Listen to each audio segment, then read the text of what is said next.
Okay, am I good? Not many people can say they lived and worked on a potato farm growing up. Lucky for Dana, she gets to say both. Dana grew up in Custer, Washington, just 5 miles south of the Canadian border. She is a first-year engineering student here at Cal Poly and would describe herself as a logical introvert. Having the opportunity to sit down with Dana and hear about experiences that were different than mine growing up was really cool.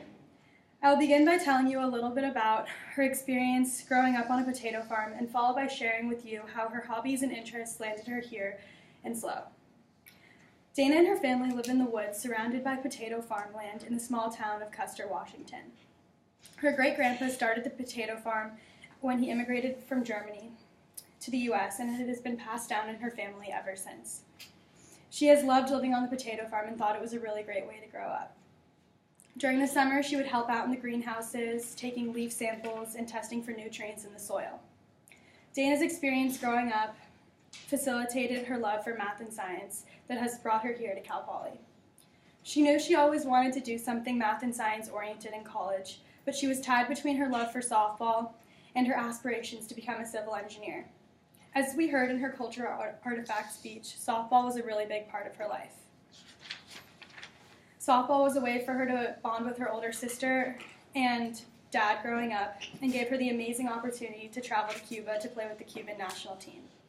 She was even about to play D2 softball at the Colorado School of the Mines before the allure of Cal Poly won her over.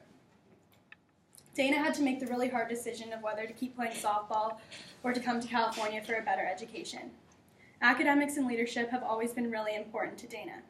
She was the president of the Honor Society at her high school. She was also heavily involved in student government, serving as the secretary of her school. She was also part of the business club on campus, which was a really fun way for her and her friends to get involved. Dana also loves to listen to country music, line dance, spend time outside, which all makes Cal Poly a very perfect fit for her. Today, I first shared with you a little bit about Dana's life growing up on a potato farm and ended by telling you how her hobbies and interests landed her here with us in SLO. Talking with Dana showed me just how incredible it is that people from different backgrounds in home life all end up in the same place. Although I can't say I've ever lived on a potato farm, if I hadn't gotten a chance to talk to Dana, I wouldn't be able to say I know someone who has either.